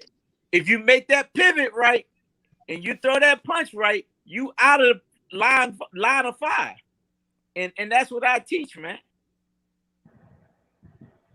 Man, that's rule number one. And it's important to get these kids not to try and imitate what they see on TV. Because they're going to get their ass kicked. They're going to get their ass kicked. And I say this often. I remember the first time I was sparring, and I said, let me try a shoulder roll. Nope. Now, it got to be done so right, it don't make no sense. Dude, I had like 3 speed knots on my head. I said, what am I doing? I'm not doing this. This is stupid. watched a little bit of James Toney, and I thought I could do it. No, No, it's a rhythm No. to all this shit. And I tell people, boxing is a rhythm. If you ain't in your rhythm, once you get in your rhythm, if you get in your rhythm, can't nobody's supposed to be able to get you out your rhythm. Right. But it's a rhythm, man. And all you do is get into your rhythm and go. It's like a dance. You gotta make people dance your dance. My point exactly. Absolutely. It's and there has to be a certain part. You'll never know how good of a chin you have until you get hit in it. You ain't lying about that. I'd be lying if I said I ain't get buzzed a few times. Oh, and, yeah. and you know what it was always by? It's always by someone that I'm like, this dude don't look like he could. Bing, and I'm like, oh, yeah. Oh my God, what the hell? I don't want to hit me. I won't get in touch with that again. Right. What the hell? I remember I've been buzzed a lot. I've been buzzed. What happened? Out of all my years, sometimes I've been it does buzzed that. a lot. You did good. Just when it does that. I was talking for like 3 minutes. I was giving y'all my secret. Now y'all don't know my secret. I ain't seen it again. It's hard for me to say my secret. I let y'all know now. Now I ain't talking about it no more. I remember listening to Riddick Bowe, and they asked him. They said, "Man, who was the hardest puncher you ever faced?" And he said, "Oh God, what's the British dude's name? What is his name? Oh, it's right on the tip of my tongue. Herbie Hyde. Herbie Hyde. Yeah, Herbie Hyde. He said, man, if Herbie kept it up, he'd have knocked my ass right out. And Herbie Hyde lost that fight, but Herbie Hyde didn't know that he was hurting Riddick because Riddick had the ultimate poker face. Oh, well, yeah, you gotta have that poker face. Definitely, you gotta have that poker face. And a little bit of a correction there, Drew. He said that Herbie Hyde had him out on his feet, but hit him with another punch that woke him back up. Yeah, that's when you know what? You're absolutely correct about that because he told me that same fucking thing. Yeah, that's what he said. He got hit and hurt. He said from that moment he couldn't play with Herbie Hyde, so he got got back into a defensive mode, blocking and slipping and stuff, and then he went after Herbie in a manner of trying to get him out of there because he was like, this dude can crack. Yeah. So, yeah, that's what that was. He said he knocked him out, and then another punch woke him up. That is hilarious. It happens in boxing. It happens a lot in boxing. Listen, Shane Mosley said when Manny Pacquiao dropped him in that, what was it, second or third round of their fight, he said he woke up in the ninth round in the corner. He woke up in the corner, and they was like, okay, come on, Shane, we got 3 more rounds. He was like, 3 more rounds? He was like, what the, he was sleep fighting for the rest of, between that when he got knocked down by Pacquiao to the ninth round. He was in the corner. He actually told that. He was on ESPN talking about it. Damn. So he was concussed during those 9 rounds. Instinct. Yep. Yeah. That's what like William a running Joppy back told take us? a good hit on the football field. He go off the field for a couple of downs and he come back in, but he might not wake back up into the third or fourth quarter because he took a hit, Didn't realize he was just running with the ball. That's like when we had William Joppy on last year. And he said when Tito hit him, he don't remember shit after that. He don't remember the fight or anything. Wow. And Fernando Vargas said the same thing. Well, I ain't speaking Fernando, but Fernando said he don't remember shit. He had to go back and look. He don't remember anything. All of that was instinct. And I'm like, how's that possible? It's very possible. Oh, it can happen. Wow. It can happen. Believe me. It's muscle memory, bro. You've been doing it your whole life. It just comes at you naturally. Yeah, that is scary stuff, man. That is scary stuff, man. That's crazy. That is crazy, man. To get hit and just fight on instinct. When William Joppy told us that, I said, "What you mean?" He says, "No, I got hit." And other than that, he thinks Tito cheated. But he said, "I got hit, and I never." And you know what? The same look that William had on his face is the same look that Fernando Vargas had on his face. when they got hit, it was not like you get hit, you get dropped, you stand back up. They got hit. It looked like they got hit with an object. You ever seen someone in the street get hit with like a bottle or something or a brick? The look is different when they got hit with a punch. Yeah. The look is different. And they were like awake, but like, oh, what the hell was that? And, you know, Williams said he don't remember anything. He don't remember anything. And he's so mad that, well, y'all know what he said. He's so mad that he said if he see Tito in the street, it's on sight. That's how mad he is. He's pissed. He was putting pissed hands on him. He cheated, yeah. Shout out to Trick Notes. He said, boxing trivia, what fighter pulled down Sharmba Mitchell's pants on Tuesday Night Fights? Ain't that some shiggity? Ain't that some shiggity? Wow, I remember that. What was his name? Bazooka Spanish Lamone. dude. Bazooka Lamone. Bazooka Lamone, the one Yeah. of the ex-world champions. That's right. That's right. Yeah, what was he doing? I was beating him bad. He started fucking playing around, trying to play around and pull my pants in. No, he was holding on. He was holding on for dear life, and then he pulled your shorts down. I watched that live, man. Yeah, I remember. Yep. That shit brought back memories. Man, well, Sean, man, let me ask you, because you know, I'm sure everybody wants to know, how good, since you can get a gauge on it. When you fought Floyd after the fight, did you say, "Yo, man, this guy is something different. This guy is special"? Did you get that from him? No. I've always thought that Floyd was, you know, a pretty good fighter, right? Right. Floyd is one of those guys. Everybody asks me the same thing. He doesn't hit hard. He's an accurate puncher. Right. And I expect him to be a little bit more than anybody else. Listen, man. I grew up. My father was a mailman, and my mother was the fighter. Listen. I got a sister. My sister is the oldest. Other than that, it's just me, my little ass. And guess what? I went outside one day. I was like 5 years old. Went outside. The boys kind of bullied me. I came in the house. My mother said, "Take your ass back out there and beat their ass. Now unless I'm going to beat your ass." Guess what I did? I went back outside. I beat their asses. They was like 7, 8 years old. I was beating their ass from then. So guess what? When I was 8 years old, my father took me to the gym. I didn't have anybody that was around me that was fighters or anything like that. Listen, I learned from scratch. Dog, God gave me a gift, and I used the shit out of it as much as I could, right? If I had anybody in my close to my world that was some kind of fighter or something that gave me more shit, then shit, I probably could be, I know I've probably been better than Another level. Floyd. You'll be in another level. It's true, bro. You understand what I'm saying? Yeah, like, no, I know what you're saying. Floyd's supposed to. If he wasn't that, man, I'd be fucking mad. His father was good. His uncle was fucking great to me. Roger Mayweather. Roger. Yep. Listen, man, Roger God was bless better his than soul. all of them. The Black Mamba. He was a bad boy. What? Yeah. Right hand. He was the knockout assassin. Mm-hmm. Dog. And then Floyd come right behind him. Come on, man. You know, like, he great fighter, accurate puncher, don't hit hard, but he's an accurate puncher. You know how to place punches very well. He knocked me down. I never saw the fucking punch. I sat on the ground and started laughing. Shit. I started laughing because I said, damn, I ain't even see the fucking punch. Didn't hurt me or nothing.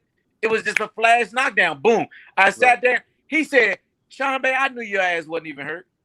He said, that's why I ain't come rush up on you. He said, you hit me one time and hurt me so bad, but guess what? I know your little tricky ass, so therefore, I wasn't going to let you know. And that's what it was. Man, That's but on a great story. But on ESPN, he said, I don't know how that was, but I was one of his toughest fights. And he said that on ESPN. yeah, you was working though. You was working in there. You was in that fight. You didn't get blown out. You gotta remember, I really should have retired probably 3 or 4. I wanted to retire after I fought Vince Phillips. If you watch the video, if you watch the interview after Vince Phillips fight, I wanted to retire then. I didn't even want to fight when I fought Costa Zoo the second time. Man, listen, my personal trainer, Mackie Shieldstone, told me when I fought him the first time I needed to move up in weight. I was losing 4 pounds of muscle. I stayed in that weight anyway because they wanted me to fight him again. He ended up getting hurt, and I end up not fighting him about 4 years later. So you're talking about I stayed at 140 4 years later. I was coming down from 180 pounds all the way down to 140. Listen, when I got on the scale and that scale hit the top and it didn't come down and it itched down a little bit, I was fucking glad. I was in the dressing room. I put on a whole entire sweatsuit to warm up, and I couldn't break a sweat. That's how trained I was for that second fight. So guess what? Damn. If he would have my daughter could have knocked me out that day because if she would have hit me, all I was gonna do was fall down. I ain't had no energy. See, that's the science that we're talking about. You see, Nettles, that's why I know you was telling Joe, get your ass back on that scale. You see what I'm saying? It's the science we're talking about. You just drained, and the 140 pounds just drained me. I took 4 more fights after that, and then I retired. I wanted to retire, and if you watch the interview I did after the Vince Phillips fight on Showtime, I was talking about retiring. I didn't care. I just wanted to retire. It was draining me that bad, and my problem is that I'm the one that I loved school. That's why I went to college and all. Like I was the school. I was the book man. So I knew how to do a lot of other stuff other than just boxing. So I always say if I really devoted my time really into boxing, like I know about it now, then shit. I'd have been way better than I was. Way better. I just know how to do a whole lot of shit. So I let a lot of stuff distract me. Yeah, that'll do it. Distractions, depending on who the person is, distractions can be an issue. Salute to Diana Branch in that super chat. She says, "Salute, fellas. Another great chop up, Drew. I'm gonna go watch this undercard. Man, T better he better knock this kid out. Salute." Yeah, I'm rooting for Woodley. I'm rooting for Woodley. I'm just overall just sick of these. This is a distraction from boxing, man. It's a shit show in my opinion. But if they're making millions of dollars, who am I? You know what I mean? Who am I if they're making millions of dollars? I mean, so one of my guys, little Jaleel Hatchett, man, he's gonna hack it. He's gonna be a real good fighter. I got him signed under one of my buddies, my best friend. He has him signed under Floyd. So he's gonna be he's one of the upcoming little guys, man. Bring him on. We'll promote him. So he's gonna be coming up, man. And I'm gonna have to link him into you, man. So y'all can get an interview with him. So he fought on his first fight he fought on Floyd's card in Miami. Knocked the dude out in the first round. So he's coming up. Oh yeah, bring him on, man. Yeah, we're gonna promote him before he gets all Hollywood. He don't know nobody. He's 1-0 right now. He's 1-0. We get ready to give him another. He's getting ready to fight very soon. He was supposed to fight this past weekend. The Friday, Floyd was doing a card down there, but they canceled the card down there in Vegas. So I don't know what's going on. And I even talked to Leonard.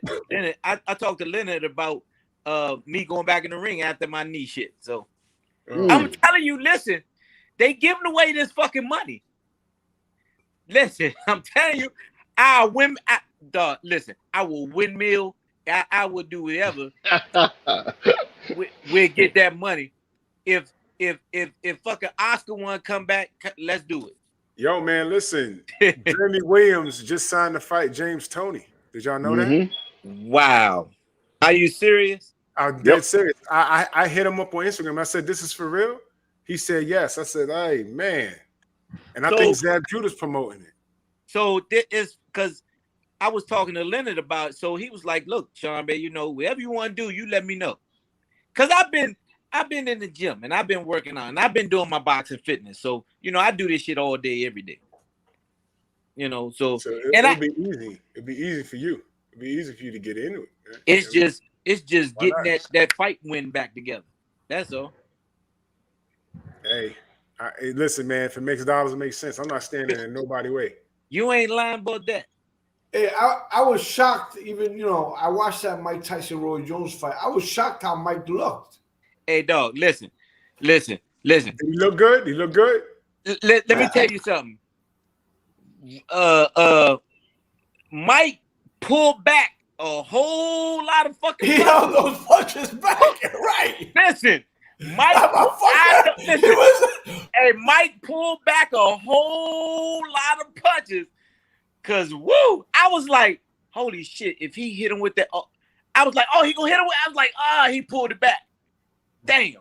I saw that, man. He held back a little. He held back. Listen to me, man. We had him close. He'll hit him with something, but he never really, threw that Mike Tyson knockout punch. Roy don't have no fucking chin for no. Listen, Roy don't have a chin for a boy overseas. How you gonna have a chin for Mike? You know my favorite fight. You're one of my favorite fighters, man. I know. I'm talking to you. You hear me talking to you? I was trying to get Roy in the ring with Michael Nunn, but don't do it. In the midst of that, the Mike Tyson thing came up. So they made some money. They made some money, I guess. Man, everybody want to fight Roy, man. Nunn won him. Charles Brewer won him. Murky Sosa won him. Cause guess what? Montel Griffin won him. Cause guess what? His name is Glass Joe. Oh shoot! That's my man. And that's my man. But guess what? It is what it is.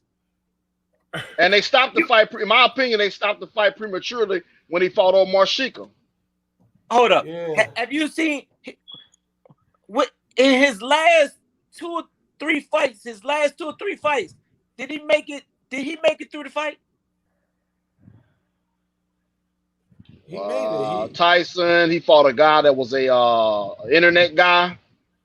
Beat him. And he beat him. I think so. His last 2 he fights. made all 3. He made it all. I don't want to see. No, I'm talking about the real fight. No more. The real fights that he was trying to do. All those European cats he lost to. The Australian cat he lost to.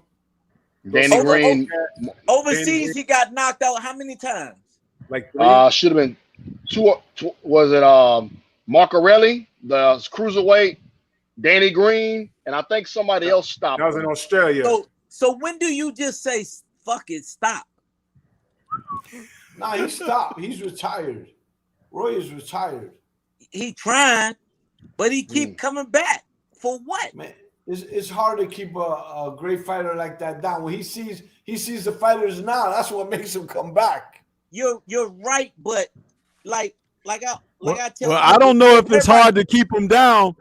I don't know if it's hard to keep him down because Glenn Koff and Tarver did a pretty good job of that.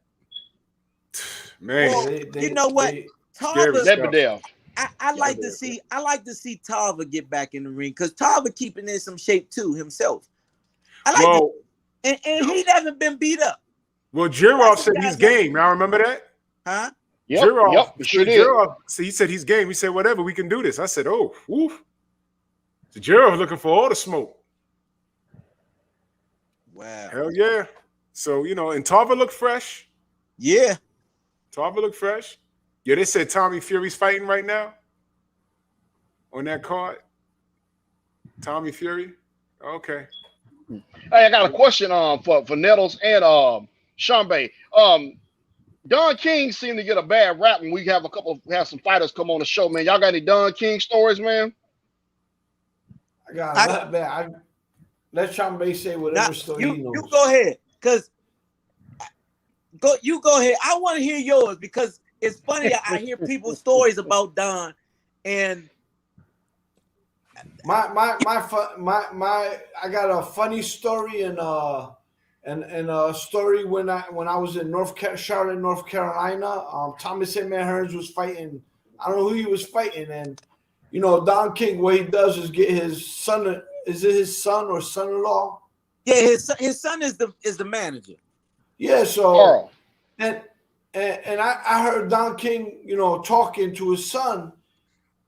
They don't love boxing. They just making money, you know, like people like that, you know, taking money from good fighters. I mean, you know, some of these fighters that they robbed, you know, great fighters. I mean, you know, it's a sad. I mean, you know, nobody's gonna remember Don King good in history. Unfortunately. Okay. So you say that, right? And I always hear people say the same thing. He took something or he did. It's hard for me to say that he took anything because, first of all, Don ain't the worst promoter out there. Believe me, he not. You got some of these white people that's doing shit that nobody talks about, right? I think Don is not even nowhere in the radar of what they doing. Okay? Nah. So Don is he has the best of both worlds. He has the street knowledge and he has the book knowledge, right? And it's funny because I was signed with Don for a long time, but you got to remember, I'm from DC. I'm from the streets too. And my boys are from the streets. My cousins from the street. And we got book knowledge too. Because I went to college and all that shit also. But guess what? My lawyer, I got lawyers also. So guess what? He gives you this contract. He gives everybody the same. You get this contract. You give it to your fucking lawyers. You let your lawyers go over it. If they don't catch what he's giving, then that's their fucking fault. That's right? true. That's true. He ain't taking nothing. That man don't take nothing. Let me tell you something. Don, if I call Don right now, Don, yeah, Sharmba, you need a car? Yeah, I will buy you that car. He gonna buy that car for you. But guess what? He got to get that money back some kind of way, right? He ain't just giving you shit. You sign with him. Guess what? He gonna let you borrow that. So guess what? When he says, Sharmba, I'll buy you that Benz and all, guess what? Nah, Don, you don't have to buy me nothing. Just do what you're supposed to do on your contract. And guess what? I'll be able to buy my own shit. And that's what I did. When it was time for me to get out and I wanted to get out, guess what? I got out. I ain't had no hardship, no troubles, no nothing. We ain't go back and forth. We ain't had to do none of that. He ain't take nothing from me or nothing. Who you had working for you, Sharmba? Look, so I had my, so it's funny. What Floyd is doing now, I was doing that. I had my own promotional company. I had my own management company. My management company consisted of my cousin and a buddy of mine, and my lawyer was Jeff Freed. So Freed did some stuff with Showtime and stuff like that. He did a whole lot of stuff, but Jeff Freed made sure that Don wasn't he my lawyer, so he gonna look out for me. So I know when we were signed, it was Mike, it was McCullum. We had so many people that was with us, but guess what? He gave them these contracts, dog. You got it. If you sign this contract that he give you and you don't have your people look over it, that's your dumb ass. That's your dumbness. That's your dumbness. And he ain't gonna take nothing that ain't his. Right? So therefore, if you lose a fight, guess what? It's gonna be harder for him to get that money back that he's loaned you, that you didn't ask for, that all fighters do the same thing, and I've done it too. Oh, I need about 10, 15,000 right now because I gotta pay some bills. It happens. But is he the worst promoter? No. No. No, I think being honest with you, Bob Byrne, I think he the worst out of all of them, probably. I heard. What about the Duvas? What about Lou Duva? I heard some bad stuff about Lou Duva. What about So him? I've heard about Duva. I've heard about Duva. I've never worked with Duva. I've worked with I've worked with Don. Who else I worked with? The boys out of California. Goosens. Huh? Goosen. Goosens. Yeah, Goosen. Goosens. Guess what? Handshake. I've done like literally a lot of my deals on handshakes. You do what you're supposed to do, Sharmba. I do what I'm supposed to do, and guess what? And it was man on man, and we did our business and got our business done. No With boy. With Lou Duva, I mean, all the story, he loves his fighters. I mean, Right. everybody's always gonna say, there's always two sides to every story. Even like now, you just heard something that you never will hear about Don King from Sharmba Mitchell. Like I would never heard, and Nobody you just taught me so.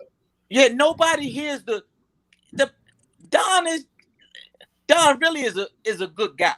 He's a hell of a promoter. He's a good guy. He's not stealing anything from me.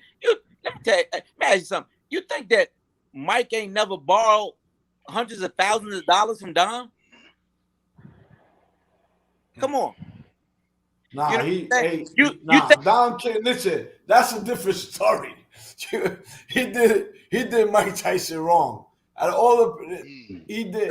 Come on. No, it's whoever going over those contracts did Mike wrong, and that's true. Yeah. A lot of that shit, like houses, he done bought Mike houses and some more shit. How you get your money back? How you get your money back? How you get your money back? If you buy me a house, right? How you gonna get your money back from me? True, man. True. If you call me tomorrow and say, Sharmba, I need about 20,000, man. Can I borrow that money? Can you give me 20,000? I can't give you nothing. I can let you borrow, but you gotta get back sometime. How I'm gonna get it back? I'm gonna figure a way to get it back. Right? We're gonna do some business. I'm gonna get that money back. True. That's true story. That's how Don operates. He gonna give you a lot of shit, but guess what? You got to get that money back some kind of way. And it was just that he was promoting these guys. They was borrowing money from him. They think that Don giving it to him. Nobody gives you shit, man. Listen, nobody gives you anything. Any businessman and all managers do it. All managers and promoters do it. So yeah, we have to understand, when you go inside situations, every person in charge in business, they look for a return on their investment. So all of these cars, absolutely, and houses, it looks good when you first get it, but you gotta factor in, okay, this guy just bought me a $2 million house. He has to know, you have to know, as the athlete or the rapper or whatever, this guy's gonna want that money back plus interest. Absolutely. Now, I'm not gonna say that up. Don hasn't done any wrong or anything like that. He probably has. In my situation, no. And Nate Campbell said the same thing. He said he never had a problem with Don. I've never had a problem with him. Never, ever. Yeah. Look, we can sit across from each other and curse each other out. I lie you not, curse each other out. Like straight, like we in the street. Because guess what? You got to talk to Don like he in the street because he got to respect you. And that's the only way he respects you. If you don't talk that way, then he going to disrespect you all the way. And I would talk to him like, man, fuck you. And that's the type shit, that's the type stuff that we be going back and forth across the table. But guess what? He respected me and I respected him. I did my job and he did his job. And even today, me and his daughter, we talk to each other. Me and Debbie, we talk to each other all the time. And I talk to his son all the time. Wow. How old is Don now? Man, shit. I don't know, cause shit, he had gray hair. What 20? So what?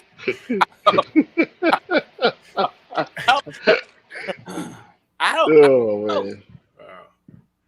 Well, He's gotta fellas, be. He's gotta be his 90s, bro. No, damn near He up 75 there. pounds, almost 100. He gotta be in his 90s. nah, he ain't that old. He ain't that old. He got to be probably about 70 something or 80, maybe Oh, 70. no. I don't know, He's bro. 90. He's 90. Bruce Gold said he's 90 Hey. years old as of a few He's days 90. ago. Holy He's shit! 90. And See, he I had told you that. Hey, he was back then when Jack Johnson was fighting. How he ain't 90? Yeah, he's born in 31. I'm gonna tell He's you born in something. 31. I'm gonna tell you something. The one person that he wouldn't play with, his wife. Little short. When I tell you, she was probably 4'11". His wife about 4'11", man. He would not mess with her at all. She ran shit. Well, guys, listen, I'm gonna have to close this up. I'm not feeling too well. Hey, nice meeting you guys. Likewise, All the brother. way from Saudi Arabia, baby. Yo, man, thank you so much. We Sharmba, definitely good to see your face, champ. Aaron you. Superman Davis, my brothers. Hey, honestly, thank you for having me, and it's time for me to go to sleep, bro. What time is it over there? We're gonna have you back, man, no doubt. It's like 4 a.m. Wow. In another 30 minutes, it's gonna be like Fajr prayers. I gotta get up and pray. There it is. All right. Well, you got a social media so people can follow you? Anything like that? They made I only have Facebook, but the guys in Saudi Arabia, I never heard of Instagram until they made me an Instagram in the gym here in Saudi Arabia. So I got an Instagram on there. Wow. I'm learning how to use it. What is it? It's just your name? Nettles? Yeah, Nettles, just Nettles Nasser, man. That's it. All right, we'll find you. Sharmba, you got social media? Yeah, I do IG and I got a Facebook page. I'm never on my Facebook, but I'm kind of sort of on my IG because it's business for me. It's Sharmba _Buckets Lounge _ Mitchell. So it's really my lounge. Like my wife and I, we got a lounge. We have a lounge for 23 years. So it's lounge. I just opened up a juice. My wife just opened up a juice store, health and wellness. So it's called the Purple Flip. We do sea moss, all-in-ones, everything, man. So check that out. And we get ready to start doing e-commerce. Get ready to start doing e-commerce so we can, get that in there. There you go. All right. I'm showing it there. There you go. Yeah. So hey, send it to me on Facebook and I'll follow all you guys. All right, man. No doubt. I'm gonna send you. I'm gonna look for you on the gram right now. I'm gonna look for you on the gram. Nettles Nasser, the one and only, baby. There's only one in the whole world.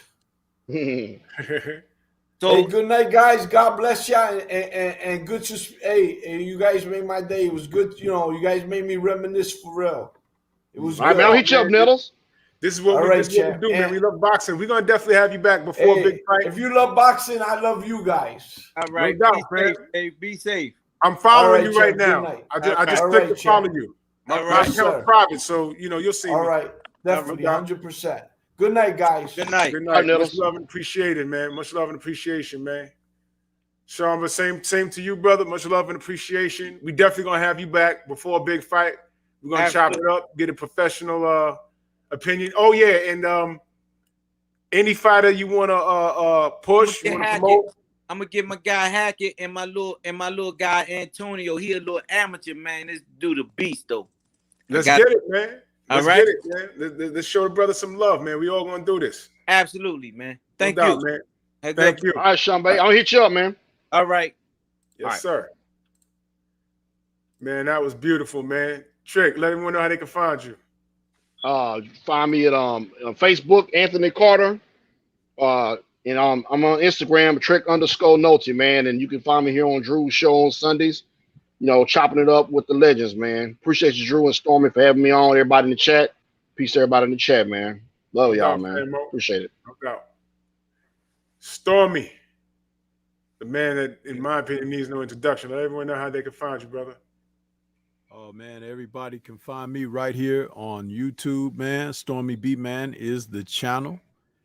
And we just celebrating this week, going over 2,000 subs. So hey, we growing, man. We doing our thing out there, man.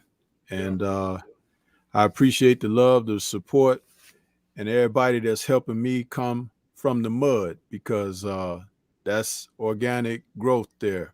And I really appreciate the opportunity to come here on your platform and share my mic and my experience and my boxing acumen. You've given me avenue for more exposure as well. So I want to say thank you for that.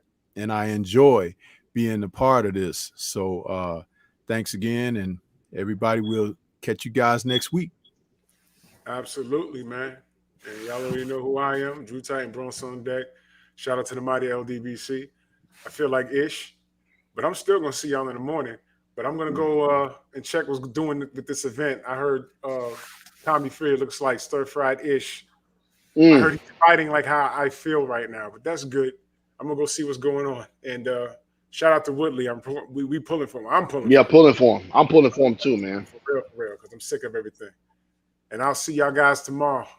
Peace. Peace. Move!